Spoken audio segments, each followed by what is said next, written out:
Homem ao máximo, parte 6. Não há decreto governamental para manter as pessoas casadas, nem autoridade para fazer os pais amarem os filhos, tampouco para determinar a criação adequada deles ou o cumprimento de promessas paternas. Uma das maiores motivações que recebi para escrever contra o divórcio, como tenho feito, veio de uma criança, filha de pais divorciados, que me disse: minha infância foi interrompida quando meus pais se divorciaram.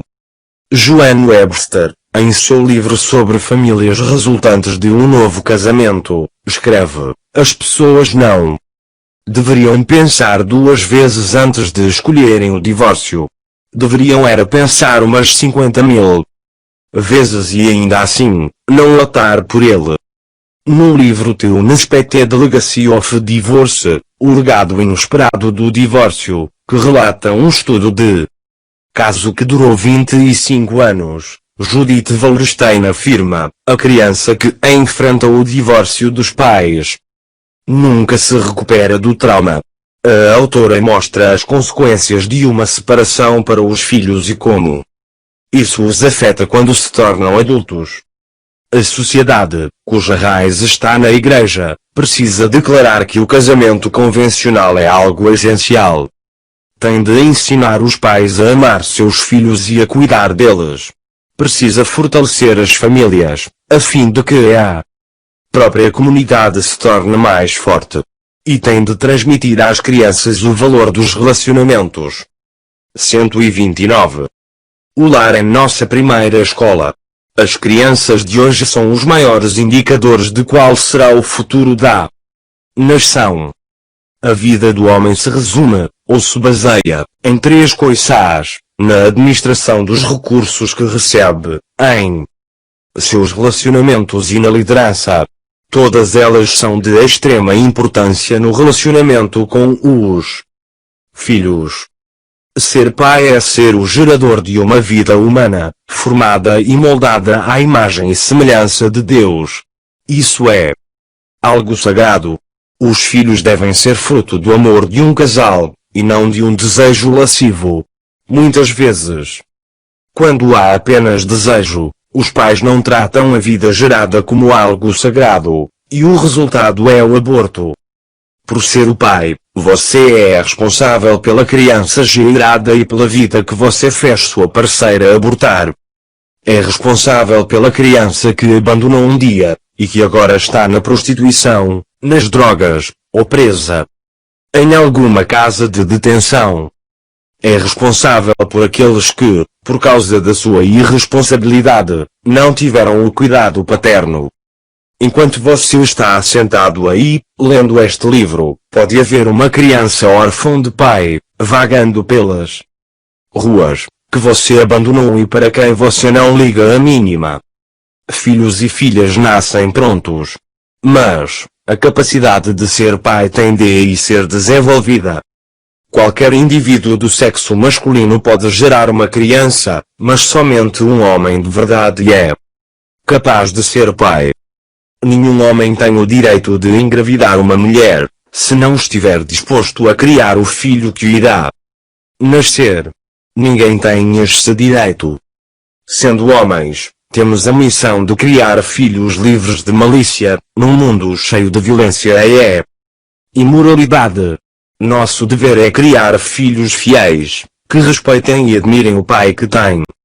A exortação de Deus é a de não provocar nossos filhos à ira, e sim, criá-los na disciplina e na admoestação do Senhor. F 6.4.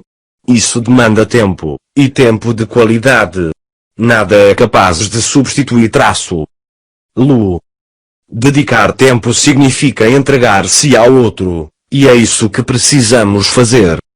Tive o privilégio de ser o preletor em um dos encontros dos Promise Keepers, Homens de Palavra, no Los Angeles Coliseum, do qual participaram 78.462 homens. Em dado momento, todos soltaram uma exclamação em reação a uma afirmativa que fiz. Eu disse que ser ateu praticante não é parar numa esquina e ficar apontando para o céu, exclamando não acreditar em Deus. E simplesmente viver como se Deus não existisse. A maioria dos homens aqui vai à igreja aos domingos, mas volta para casa e não faz mais nada de espiritual durante toda a semana. 130. Como orar ou ler a Bíblia. Na realidade, dizem-se cristãos aos domingos, mas são ateus praticantes. Durante a semana, essa doeu. O apóstolo Paulo revelou a base para quem quer ser um bom pai quando declarou: sede meus imitadores, como também eu sou de Cristo. 1 Colossenses.1. A Bíblia conta que Moisés esteve enfermo, a ponto de quase morrer, quando regressava ao Egito a fim de assumir a liderança do povo de Israel. É dito, então, que sua esposa Zípora tomou o filho mais velho e o circuncidou. Em seguida, Moisés se restabeleceu, e eles seguiram viagem. Evento curioso em tão poucos versículos. Qual é a razão disso? A razão está numa afirmativa do Senhor Jesus: se sois filhos de Abraão, praticai as obras de Abraão. Ju. 8.39. Abraão é o pai da família de Deus, isto é, da família da fé aqui na terra. Todo aquele que crê em Cristo sabe que descende dessa família, por intermédio da fé e do fiel Abraão. A palavra de aprovação dada por Deus em relação a esse servo foi simples e direta: porque eu o escolhi para que ordene a seus filhos e a sua casa depois dele. Gênesis 18.19. Quais obras Abraão realizou e transmitiu a seus descendentes?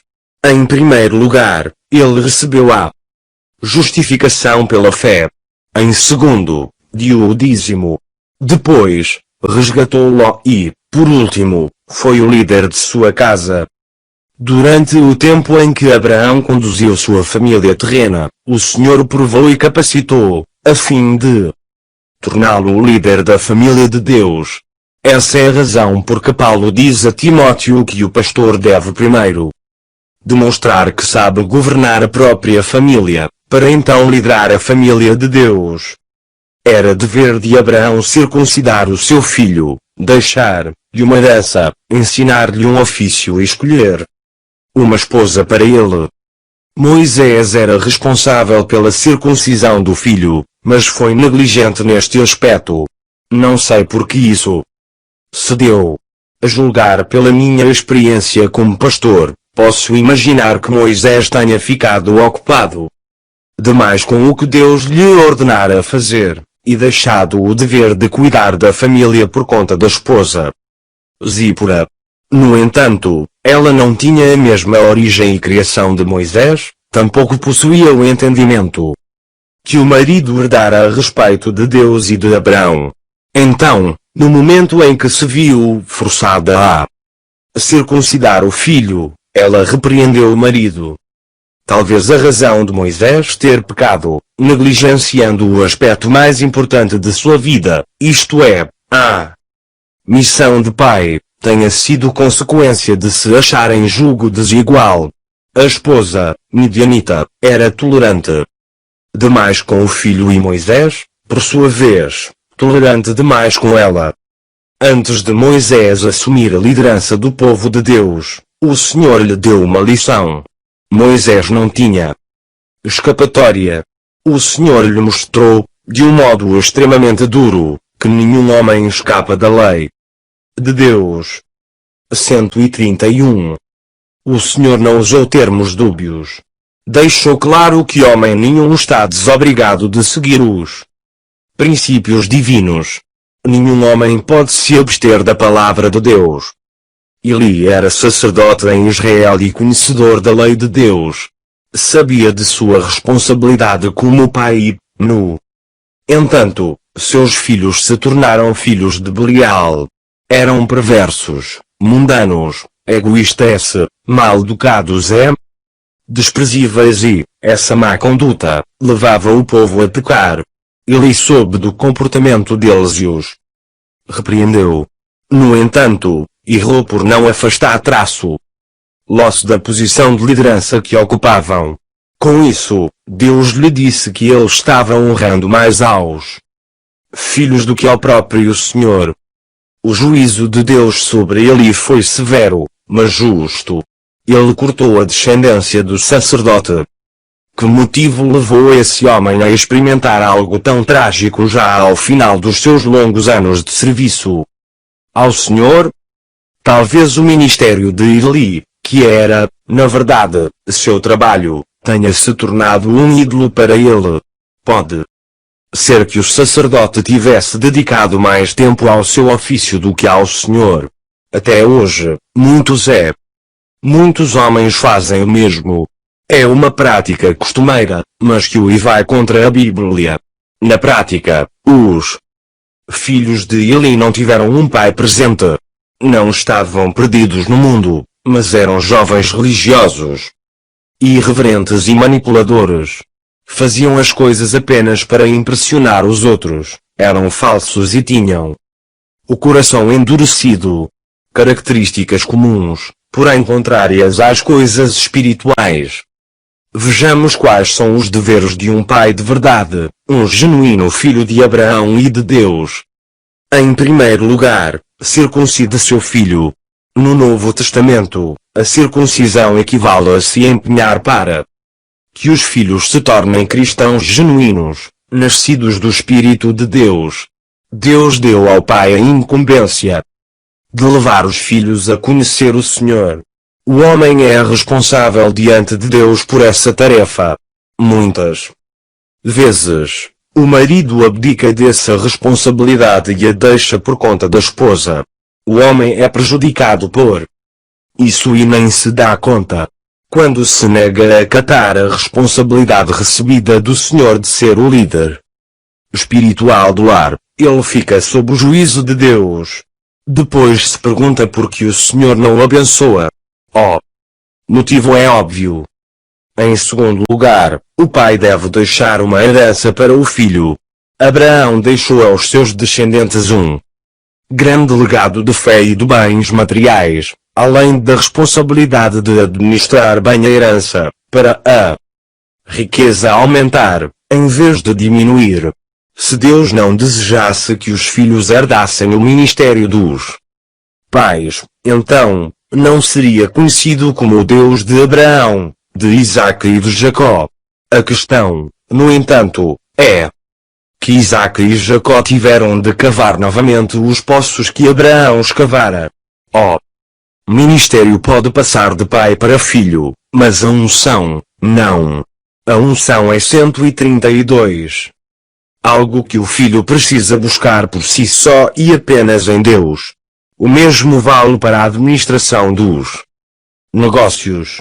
O filho só poderá assumir as atividades do pai quando demonstrar ter condições de fazê-lo. E só assim sua liderança será aceita. Em terceiro lugar, ensine-lhe um ofício. Em muitos países, e em várias áreas, esse tipo de aprendizado é ainda comum. Em outros lugares, como nos Estados Unidos, já não é tão frequente mais. Não obstante, o pai pode ensinar ao filho a ética no trabalho e mostrar-lhe o valor do dinheiro, dentre outras lições que o prepararão para a vida. Por último, encontre uma esposa para ele. Em alguns países, a prática do casamento arranjado é ainda corrente. Nos dias de Abraão, os homens não se casavam com a mulher amada, mas passavam a amar verdadeiramente a esposa que tomavam. Hoje, as pessoas se casam com quem amam, mas deixam de amá-la depois do casamento. O pai de hoje talvez não arranje um casamento para o filho, mas se pode, em lugar disso, mostrar-lhe como a aliança do casamento é sagrada e valiosa aos olhos de Deus. Pode ensinar-lhe o valor da virgindade. Isto é, da dádiva que Deus nos dá e que podemos entregar somente uma vez na vida a uma única pessoa. Isso é o que torna a virgindade tão especial e sagrada. De fato, ela é tão sublime, importante, sagrada preciosa, que Deus planejou que o solteiro a concedesse uma única vez a uma só pessoa. Ser um bom pai é a missão mais nobre que pode existir. Quem é padrasto provavelmente precisará de mais graça e sabedoria do que o pai biológico, pois o padrasto precisa conquistar o direito à autoridade, ao passo que o pai natural já o tem automaticamente. Jesus deixou um princípio de suma importância para o padrasto e para os filhos herdados em virtude do casamento. Se não vos tornastes fiéis na aplicação do alheio, quem vos dará o que é vosso? LC 16.12. Num dos eventos que realizamos em Phoenix, um homem se colocou de pé e declarou: não conseguia entender porque eu enfrentava certas dificuldades com meus dois enteados, sendo que com meus dois filhos biológicos eu não tinha esses problemas. Mas ao ouvir esse princípio, me dei conta de que não tenho-me dedicado aos meus enteados como me dedico aos meus filhos. Decidi que a partir de amanhã não haverá mais nenhuma diferença entre eles. Assim que ele terminou, todos os presentes se puseram de pé e o aplaudiram. Por que é que o homem é tão importante? Os 5 primeiros livros da Bíblia nada mais são do que o relato da vida de 7 homens.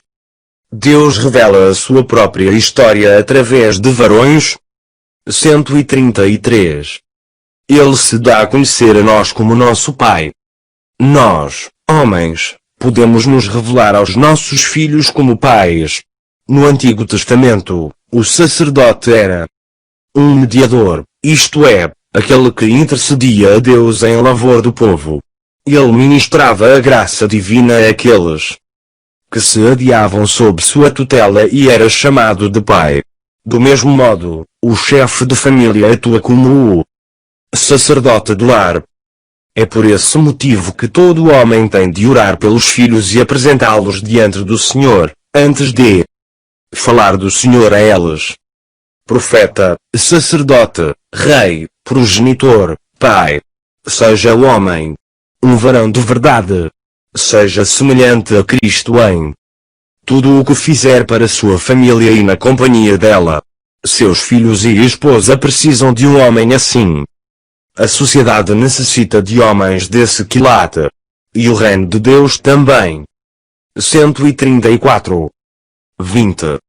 Ame a Deus com todo o fervor e não deixe a glória se dissipar. Deus nos ama como somos, mas o seu amor por nós é grande demais para nos deixar como estamos.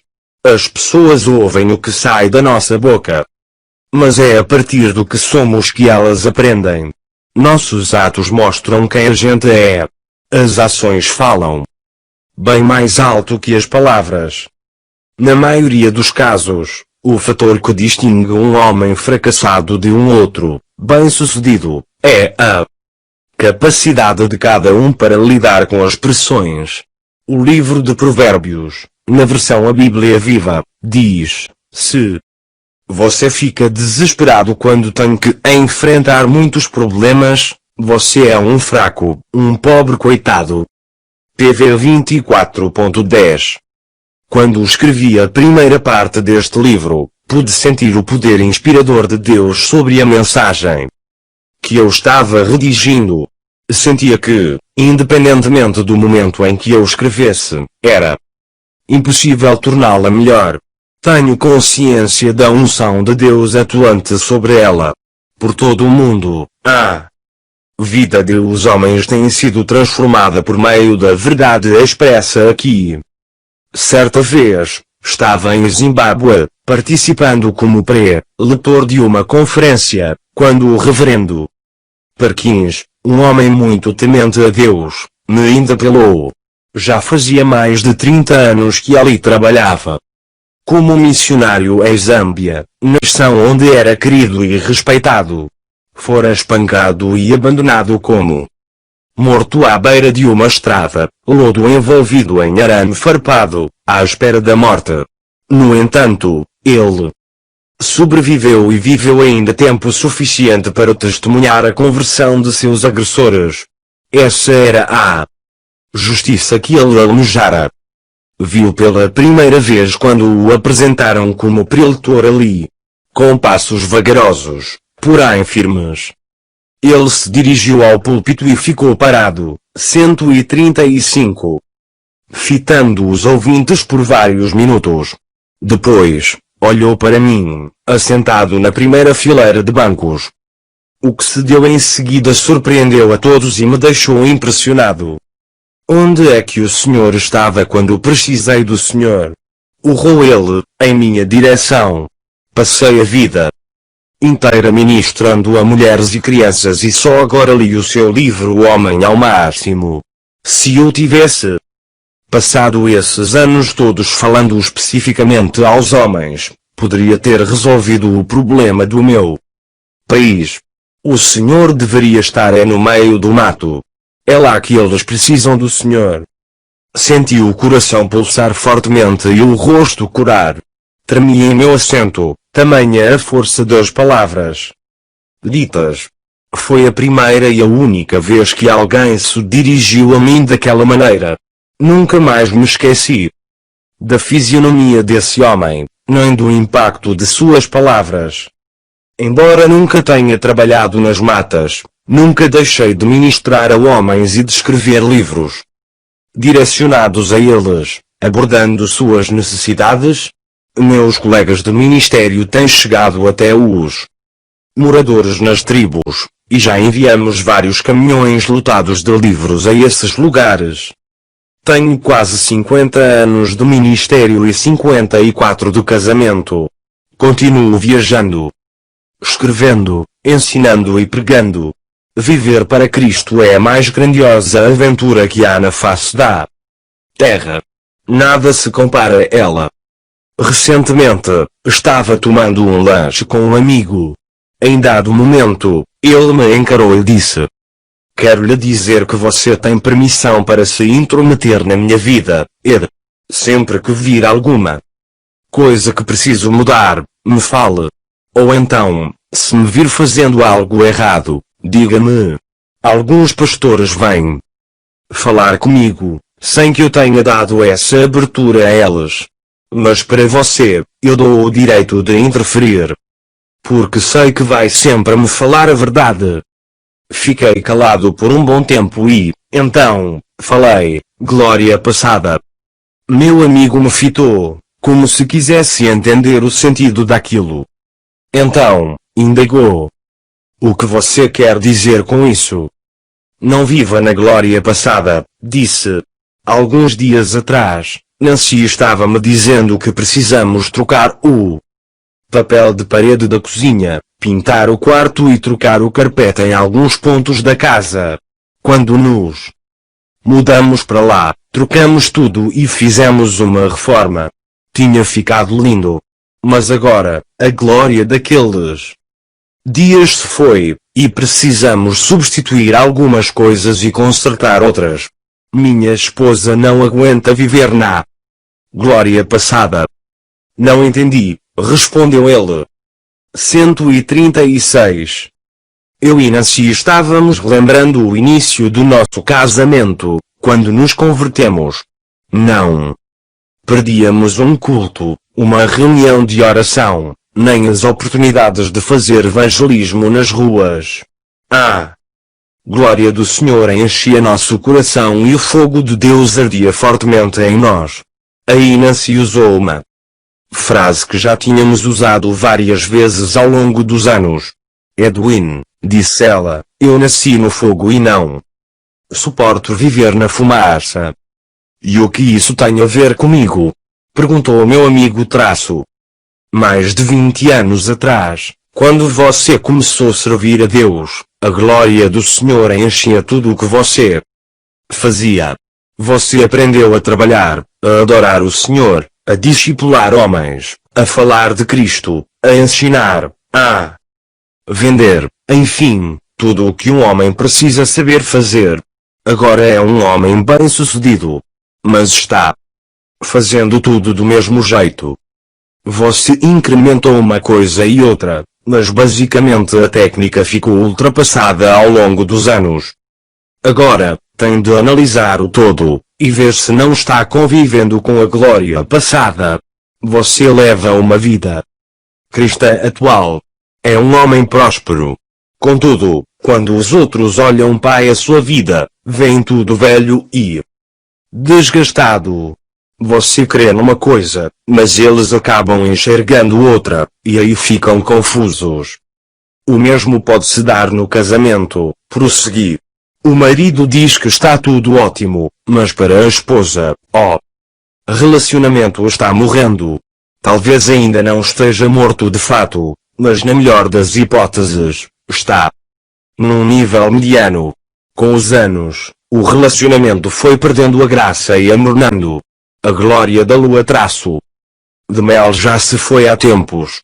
O encanto, a admiração, a paixão e o amor se esfriaram ou perderam o vigor. As coisas já não são como antes. A esposa tenta conversar com o marido, mas ele não lhe dá ouvidos. Chega a um ponto em que ela vomita o relacionamento da boca, como Deus faz com o morno. Ou então isso pode estar se dando no trabalho. Continuei. A constância de objetivos, que no início era o alvo e o propósito da empresa, pode ser hoje a razão da monotonia, da falta de entusiasmo e da mediocridade. A gente se esforça para fazer a empresa crescer, mas não consegue ultrapassar o estágio atual e entrar no novo ciclo de criatividade. Certa ocasião, fui pregar numa igreja em Chicago e, enquanto eu falava, o Espírito Santo assumiu o comando, como acontece nesses momentos em que o Senhor atua sensivelmente. Fitei a congregação e afirmei que alguns ali estavam criticando o pastor e se queixando de não terem mais acesso a ele. Reclamavam que o relacionamento já não era o mesmo de anos atrás. A questão era que o pastor havia alcançado novos patamares espirituais, mas os membros da igreja, não. Agora, lamentavam a glória passada. Porém eles próprios tinham-se negado a pagar o preço de crescer espiritualmente, como o pastor fizera. Isso é viver na glória passada. 137. É o que está ocorrendo aqui nos Estados Unidos. Prossegui. Nossa nação nasceu em meio ao esplendor da sede, do desejo e do anseio dos colonos de alcançar a liberdade religiosa e de fugir das severas penas reservadas aos que amavam a palavra de Deus. São vários os registros que discorrem sobre as glórias da fundação da nação. Muita gente foi recebida aqui de braços abertos. Nosso lema era: venha desfrutar a vida, ser livre e buscar a felicidade. O único problema é que essas pessoas trouxeram consigo os seus deuses. Negaram-se a reconhecer o Deus de toda a graça e o seu Filho, o Senhor Jesus Cristo, que pagou o preço para sermos livres não só do domínio do pecado e de Satanás, mas também das autoridades que o rejeitaram, e a consequência de tudo isso é a glória da nação se desvanecendo. Basta observar a indiferença das pessoas em relação ao passado que nos trouxe essa glória. Veja o tormento que sentem face ao mandamento de não terem outros deuses além do Senhor. Observe o ódio para com os seguidores dos princípios e dos preceitos da palavra de Deus. Tudo isso é um sintoma certo de que essa grandiosa nação que Deus nos deu está vivendo na glória passada. A bandeira nacional deveria ser vista como o emblema das marcas de sangue daqueles que deram a vida pela pátria, e suas estrelas, como símbolos de sua esplêndida estrutura. Continuei. Deveria ser um objeto merecedor da admiração e do assombro das pessoas ao ser hasteada e balançar nas alturas. Em vez disso, é recebida com desinteresse e indiferença. Quem não a respeita tem até mesmo o direito de queimar. Lá, os homens estão vivendo na glória passada.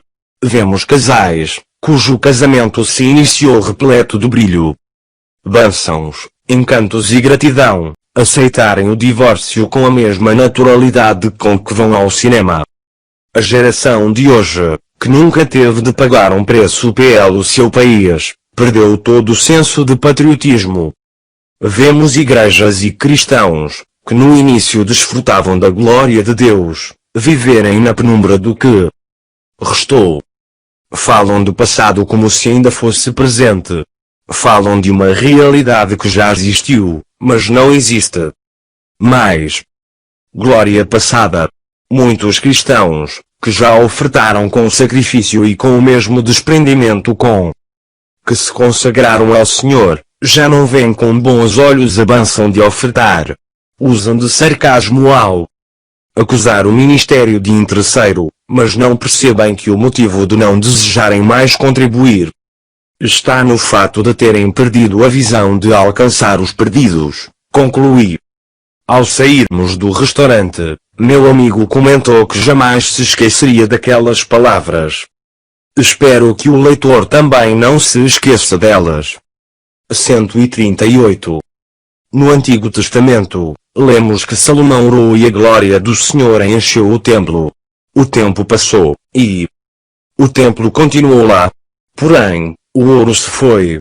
Em seu lugar, foi posto bronze, um sinal de que a glória se dissipara. A realidade de antes já não existia mais. No Monte da Transfiguração, Pedro quis construir 3 tendas e permanecer ali, diante da glória de Jesus. Mas o Senhor não o permitiu. Sua glória não poderia ser confinada a uma tenda, mas deveria habitar num tabernáculo edificado não por mãos humanas. MC 14.58. Nossa natureza humana, carnal, procurará sempre diminuir a tensão, ir devagar e acomodar-se, em vez de se submeter às disciplinas do espírito faminto e sedento de Deus, e de estudar a palavra e de orar diariamente e de desejar participar daquilo que o Senhor está fazendo na terra neste momento. Nancy foi quem mais bem expressou a ideia. Edwin, não podemos deixar o fogo apagar. Temos de arder em chamas por Cristo. Antes de receber baixa, o general MacArthur declarou: os velhos soldados nunca morrem, eles simplesmente se desvanecem. Isso pode ser verdade em relação ao corpo, ao mundo, à terra e ao homem. Mas não o é em relação a Deus. Eu quero ser cheio de fervor pelo Senhor até morrer. Afinal, por que deixar de aproveitar o melhor da vida, que é o presente? Os bons tempos de nossa vida não estão no passado, o hoje é o melhor dia da nossa existência. A glória de Deus nunca se apaga. As pessoas, sim, perdem o vigor. A glória divina é a mesma ontem, hoje e será eternamente. Fomos regenerados para uma herança incorruptível, sem mácula, imarcessível, reservada nos céus para vós outros. 1.4. Faça bom proveito dela, pois ela durará para toda a eternidade. 139. Epílogo. Um ministério especial para homens. Estávamos, eu e Benkinslow, tomando o café da manhã em um dos elegantes salões de um hotel de Beverly Hills, o tipo de lugar onde se vai apenas uma vez na vida. Ben tinha pedido bife com ovos. Nesse dia, ele era meu convidado. Ben é um amigo querido, um irmão, um homem de verdade. Sentados ali num ambiente tão chique, desfrutando de mordomias como telefone à mesa e garçons sempre em prontidão para nos servir mais café ou água, conversávamos sobre as maravilhas que Deus operara em nossas respectivas famílias. O Senhor abençoara ricamente nosso relacionamento em casa, e sentíamos profunda gratidão a Ele. A certa altura houve uma pausa na conversa. Permanecemos sentados gozando da companhia um do outro, daquela tranquila sensação de afeto fraternal. De repente, Ben levou o guardanapo à boca e ficou quieto, pensativo, por uns instantes. O que foi? Indaguei em voz baixa. Ele voltou a si do devaneio, e me fitou com uma expressão séria, que ficou gravada em minha lembrança. Sabe o que é? Iniciou ele falando devagar. Houve uma época em minha vida em que eu não tinha nada. Nada mesmo. E queria ter, meu amigo, queria demais. Queria tanto que seria capaz de levar minha esposa a prostituir-se ou ensinar meus filhos a roubar, ou faria qualquer outra coisa, só para vir a um lugar como este, ver gente famosa e sentir que eu era alguém. Achava que ter esse tipo de poder prestígio seria a minha felicidade. Você não sabe o que passei, meu amigo, o inferno, o sofrimento e a dor que conheci. Minha vida não valia nada. Eu não valia nada. E pensar que, para ter tudo isso, a única coisa que tive de fazer foi entregar minha vida a Jesus Cristo. Não havia dúvida de que agora Ben estava desfrutando da sua terra de Canaã. 140. E não era só pelo fato de ter sido convidado para aquela sofisticada refeição, não. Toda a sua vida, sua família, seu trabalho, sua autotraço, imagem, fora completamente transformada. E Ben não é o único. Homens, essa vida tipo terra de Canaã é para todos nós. Basta aprendermos a entrar nela. E meu grande anseio é mostrar o caminho a todos. No início deste livro, relatei o que aconteceu no retiro para homens de que participei no Oregon, e como ele constituiu um marco decisivo em minha vida. O que ocorreu ali serviu para transformar a pequenina brasa que havia em meu coração numa grande chama. Ali nasceu em mim a vontade de comunicar essa mensagem a todos os homens, de meu país e de outros. Alguns meses depois, em maio de 1980, fui pregar em um congresso nacional realizado em Pittsburgh.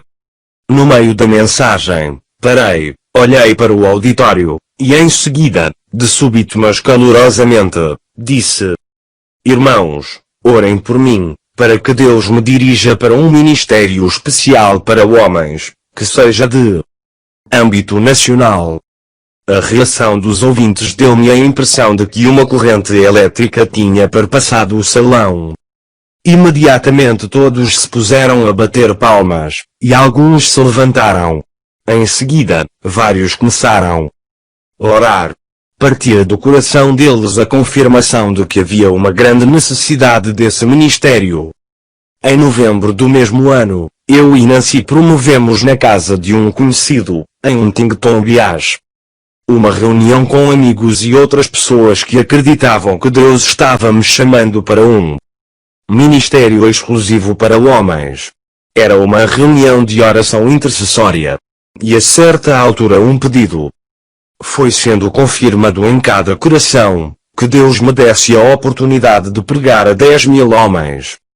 Durante o ano seguinte, 1981, e enquanto o grupo orava, ficou claro que era o Espírito Santo quem estava falando. Entendi que se tratava de um alvo que o próprio Deus colocava diante de mim. Os 3 primeiros meses de 1981 foram muito agitados. Além de promover reuniões especiais para homens, trabalhava em 2 redes de televisão, era reitor de um seminário e pastor titular de uma igreja. Eram atividades demais para um só. Mas, pela graça de Deus, consegui desempenhar satisfatoriamente todas elas. Eu e minha esposa resolvemos realizar uma reunião no Hotel Marriott, Newport Beach, a 24 de abril de 1981, com todos aqueles que participavam de nosso ministério. Pretendíamos dar um relatório do que havia sido feito até ali, e expor os planos que tínhamos para os meses seguintes. 141. Jorge Ortiz havia dito que tinha uma palavra a entregar-nos. E, embora estivesse de viagem para Israel, pegou um avião em Chicago e foi à reunião. Assim que fiquei sabendo da volta que ele iria dar, eu já devia ter imaginado que alguma coisa importante iria acontecer. Jorge Utis tomou a palavra. Tive a impressão de que minha vida se passava numa tela diante de meus olhos. Fazia mais de 30 anos que eu não vivia uma experiência como a daquele momento. A última fora da noite em que Deus me ungira para pregar o Evangelho. Era como se naquele momento eu estivesse outra vez sendo chamado para o ministério. E uma das afirmações de Jorge Utis calou fundo em meu coração. Disse ele: este ministério já está atrasado. Essas palavras foram para mim como que um bisturi a cortar-me o coração. Nas 24 horas seguintes, escrevi cartas às organizações a que servia pedindo demissão dos cargos. Deixei todos os outros compromissos para dedicar-me exclusivamente ao ministério com homens. Já estava mais que na hora. No domingo pela manhã, eu e Nancy nos dirigimos à igreja, onde eu ainda era pastor. Quando assumi o púlpito, olhei para a congregação, permaneci em silêncio por alguns instantes, e depois falei: este culto será bastante singular para todos vocês, pois quando eu encerrar e for embora, nunca mais voltarei. É o último culto que dirijo aqui. Deus disse que estou atrasado e preciso tirar o atraso. E de fato, assim que proferi a bênção apostólica, eu e minha esposa nos retiramos. Amávamos aqueles irmãos, mas tínhamos de obedecer à ordem divina. Foi um ato muito difícil, mas também decisivo corajoso. Existe uma grande diferença entre simplesmente ler a Bíblia e viver sua mensagem na prática. Uma coisa é tão diferente da outra quanto o céu e o inferno, quanto Egito e Canaã. Já na segunda-feira levei minha máquina de escrever para uma saleta isolada da casa, e comecei a tirar o atraso.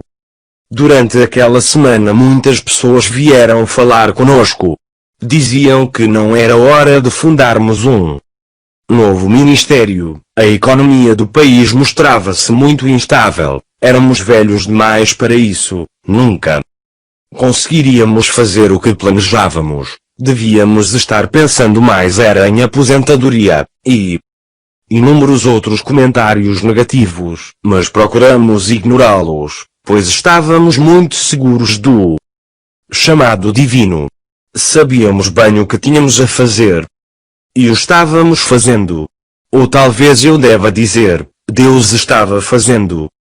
Por ocasião de uma reunião em Virginia Beach, Ben Kinslow sentiu que devia orar por nós, para que no ano de 1982 pudéssemos falar a 142. 100.000 homens. Isso representaria um aumento de 1000% em relação ao ano anterior. Em julho daquele ano já tínhamos 2 pessoas nos ajudando, e precisamos mudar-nos para a garagem. Existe emoção maior do que ditar uma carta sentado no banco de um carro, ou atender ao telefone instalado sobre a lavadora ou a secadora. 2 meses depois, o trabalho tinha crescido a ponto de em setembro precisarmos alugar salas no centro da cidade, em Corona del Mar. E de lá para cá, por 3 vezes, tivemos de ampliar o espaço físico e o número do pessoal. 21 anos se passaram desde que escrevi a primeira parte deste livro. Nesse período, as pessoas mudaram. O conceito de que hombridade é sinônimo de semelhança a Cristo tornou-se parte do vocabulário de muitos membros do corpo de Cristo. A gorjeta de $1, que fez toda a diferença. Naquela época, está fora de moda e soa quase como uma ofensa hoje. Mas apesar das mudanças, a verdade permaneceu. 4 anos depois da publicação deste livro, um pastor veio-me questionar, querendo saber que trabalho de consolidação eu faria, a fim de dar sequência aos encontros para homens que organizávamos. Minha resposta era sempre a mesma: isso é a tarefa do pastor. Algum tempo depois, durante um treinamento para pastores, um dos participantes me interrompeu disse energicamente. Nunca me senti tão constrangido num encontro só. O comentário me deixou perplexo e, na mesma hora, comecei a me perguntar o que é que eu tinha dito de tão grave. Fui pedindo desculpas por qualquer indelicadeza, mas aí ele me cortou novamente. Não. Não. Tem de se desculpar. Percebi que sou capaz de liderar minha igreja, pregar nos cultos, montar cursos. Mas não sei se consigo discipular um homem. Quando deixei o local, percebi que aquele pastor me mostrara uma realidade com a qual eu não havia atinado ainda, devido à minha experiência pastoral. Percebi que em geral o pastor fazia de tudo, menos discipular homens. E, no entanto, essa foi a única ordem que Jesus deixou, e de ir fazei discípulos. No ano que se seguiu, fundei a Christian Men's Network, rede de homens cristãos, com o intuito de enviar mensagens em fitas de vídeo aos locais que eu não poderia visitar pessoalmente. Essas mensagens gravadas já rodaram o mundo. Até ao momento, estão em 210 países. Homem ao Máximo foi traduzido em mais de 40 línguas, e o número de exemplares impressos já de aproximadamente 2 milhões. Escrevi outros 10 livros, que somam mais 1 milhão de exemplares. Homem ao Máximo continua sendo o material pedagógico básico que, 143, juntamente com os outros volumes, compõe nosso currículo específico para homens. Esse material vem sendo utilizado por pastores e homens nas igrejas e em grupos de estudo por todo o mundo. Bem que nos falou, que escreveu o prefácio deste livro, deixou o programa Clube 700, e agora viaja por todo o mundo, pregando a palavra. Ainda somos muito amigos e nos vemos sempre que temos uma oportunidade. Meu filho Paulo, depois de montar a própria produtora de TV e, dentre outras coisas, trabalhar na concessão e produção do evento Fire Made do cantor Willie Nelson, juntou-se à equipe e ministrou comigo por vários anos. Recentemente, comunicou-nos que vai se tornar pastor. Ao ouvir a novidade, Nancy anunciou que seria membro fundadora número 1 da igreja dele. Naturalmente, aos olhos dela, Paulo é o maior pregador e ministro da palavra que existe. Só Deus sabe em que lugar eu venho na escala de afeição dela. Joana, que estava no seminário na época em que declarou que os pecados sexuais seriam o grande problema da igreja nos anos 80, trabalhou como missionária no Japão e depois juntou-se ao nosso ministério. Atuou comigo na edição dos novos livros e hoje é uma escritora experiente e independente. Depois que se casaram, ela e o marido Richard obtiveram a guarda dos 2 filhos pré-adolescentes dele. E juntamente com um dos enteados, ela escreveu um livro sobre famílias resultantes de um segundo casamento. O livro se tornou um best-seller. Vale a pena. Minha outra filha, Lois, atuou por 13 anos como procuradora adjunta do tribunal na Califórnia. Depois, mudou-se para o Texas, a fim de ficar mais perto da família, e começou a trabalhar como colunista de jornais, escrevendo a partir de uma ótica conservadora. Hoje, está se lançando como escritora. Minha esposa Nancy continua sendo a mais bela mulher do mundo e nunca deixou de ser a eficiente ajudadora que é para mim. Certo dia, disse-me, você devia pegar o seu livro e dar uma lida novamente. Aí. Essa doeu. Mas como foi engraçado. Temos mais de 50 anos de casamento. Vez por outra me perguntam se continuo casado com a mesma mulher de tantos anos atrás. Sempre respondo, não. Hoje, Nancy é mais amável, generosa, leal, pura e temente a Deus do que nunca. É a melhor mãe, esposa de pastor, companheira, e cristã que já conheci. Aquele pastor que teve problemas com o dirigente de louvor de sua igreja já se aposentou há tempos. Oh, dirigente, por sua vez, é ministro de louvor numa igreja moderna. 144. Já o pastor que coordenou o primeiro evento para homens no Oregon mudou-se para o norte da Califórnia. Algum tempo depois, onde exerceu um ministério de grande destaque. Owen-K partiu e está com o Sr. Yarl Bloch passou a atuar como superintendente em sua denominação, e perdemos o contato. Pat Robertson continuou à frente da Christian Broadcasting Company, rede de televisão cristã, buscando alcançar pessoas em todo o mundo através de grandes cruzadas evangelísticas na televisão. Milhares e milhares de homens e mulheres vieram a conhecer a Jesus como Senhor e Salvador por meio desse ministério. A primeira doação que a rede de homens cristãos recebeu, no valor de $10.000, foi de Pat. Até hoje somos muito amigos. Contei também a história de um comerciante que foi até minha casa conversar comigo. Ele se converteu. Passou a frequentar a igreja a que eu pastoreava, e aquele contato inicial se transformou numa grande amizade. Ele ainda atua no mercado imobiliário e hoje é membro da diretoria da rede de homens. Continua casado, e sua esposa é ainda maravilhosa. Steve e Gail, que se recuperaram do adultério de Steve, continuam juntos. Estive com eles um mês atrás. Ele ainda é o sujeito engraçado de sempre, e ela, a mulher alegre e animada que sempre foi. A filha deles, que um dia esteve à beira da morte, hoje é adulta e está servindo ao Senhor. Fiquei conhecendo o reverendo Lafayette Scales no final da década de 80. Ministramos juntos na África do Sul durante o Apartheid e, embora ele fosse negro, deixou uma marca permanente na África e foi profundamente impactado ali.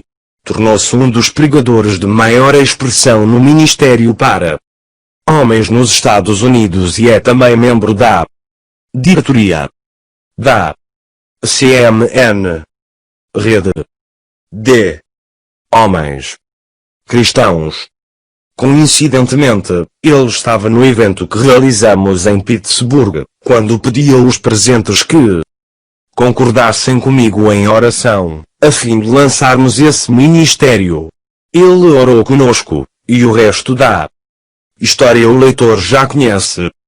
Muitos que mencionei neste livro passaram pela minha vida e seguiram em frente. Embora eu nem sempre tenha empregado nomes verdadeiros, os personagens que citei são reais, e relatei suas experiências para que sirvam de exemplo a cada um de nós. Onde quer que estejam hoje, e quer saibam ou não que contei suas histórias aqui. Deixo-lhes um agradecimento pela contribuição que deram a mim, e ao leitor. Hoje, vários homens que receberam ministração e edificação espiritual através do nosso ministério estão pessoalmente ensinando a 145. Outros ampliaram os princípios que passei a eles, melhoraram o conteúdo e estão transmitindo a mensagem de uma maneira bem melhor do que eles próprios receberam. Certa ocasião, falei a um grupo de atletas numa conferência organizada por Larry Richuk em Phoenix, da qual participou um técnico de futebol americano. Foi tão tocado pela mensagem a palavra que empenhamos é um compromisso, que ao se encontrar com os homens que participavam de seu grupo de comunhão, sugeriu-lhes que dessem o nome de Promise Keepers, homens de palavra, ao grupo. O Senhor está agindo no coração dos homens, como só Ele é capaz de fazer, e agradeço-lhe por fazer parte dessa obra. Nancy foi quem percebeu o motivo porque muitos homens não entram em Canaã. Uma noite ela me disse, os israelitas enviaram espias à terra e acabaram acreditando no relato negativo daqueles homens. Em vez de se fiarem nas promessas de Deus, acredito que a razão tenha sido a imagem medíocre que tinham de si mesmos. Julgavam-se inferiores e indignos das bênçãos de Deus. Não eram capazes de crer que Deus lhes daria tudo o que lhes prometera. E conosco é assim também, continuou. Precisamos morrer para a antiga autoimagem que o mundo, diabo e o pecado infundiram em nossa mente e coração. Por isso é tão importante que Deus imprima nos homens a imagem de Cristo, no lugar dessa velha imagem. Só assim eles podem entrar em Canaã. Faça o que for possível para que os homens entendam isso, disse-me firmemente. É exatamente o que estou fazendo. Ali naquele salão elegante do hotel, eu conversava com um novo bantraço. Um homem que agora tinha uma nova imagem de si mesmo, uma imagem que Cristo lhe dera. O Espírito Santo estava renovando sua mente através da autoridade da Palavra de Deus. E isso o estava transformando num novo homem. No decorrer desse tempo, tenho visto homens de todas as camadas da sociedade entrar em nossas reuniões com um tipo de atitude e sair com outra. Os mandamentos de Deus operam as mesmas transformações em todos, sejam eles quem forem. Deus pode fazer o mesmo por você, meu amigo. Arrependa-se de seus pecados e abandone-os agora mesmo. Se você ainda não pediu a Jesus para perdoar-lhe os pecados, faça-o neste mesmo instante. E se crê que Ele é Senhor, contudo nunca confessou isso verbalmente, este é o momento de fazê-lo. Paulo diz em Romanos 10 que, para sermos justificados, temos de crer com o coração, e para sermos salvos, temos de confessá-lo com a boca. Então, agora, repita em voz alta, aí mesmo onde está, as seguintes palavras, 146. Neste momento, sem qualquer constrangimento ou vergonha, sem qualquer hesitação e diante de todas as pessoas que conheço amigos, familiares e vizinhos, confesso que Jesus Cristo é meu Salvador pessoal. Estou convicto de que quando pedi a Jesus que perdoasse todos os meus pecados e enviasse seu Espírito para habitar em meu coração, Ele me atendeu. Os anjos podem regozijar-se com o que estou dizendo neste instante, pois declaro na terra que Jesus Cristo é Senhor, e o digo para a glória de Deus Pai. O diabo pode estremecer com o que estou falando. Publicamente confesso que Jesus Cristo é o Filho de Deus, que Ele veio do céu à terra, nasceu de uma virgem e viveu sem pecado. Andou por toda a parte praticando o bem e curando a todos os oprimidos do diabo. Foi crucificado morreu pelos pecados do mundo, e em seguida foi sepultado. Mas Ele ressuscitou. E neste exato momento, quando estou aqui orando, encontra-se assentado à direita do Pai, nos céus. E como seu Espírito habita em mim, minha também é a vitória que Ele conquistou sobre a morte, túmulo, o inferno, o mundo, a carne, o diabo, e eu o glorifico por isso. E agora, Senhor, peço-te que operes transformações miraculosas em minha vida. Creio firmemente que me atenderás, e dou-te glória. Amigo, ao fazer uma oração de confissão como essa, você simplesmente obedeceu a Deus.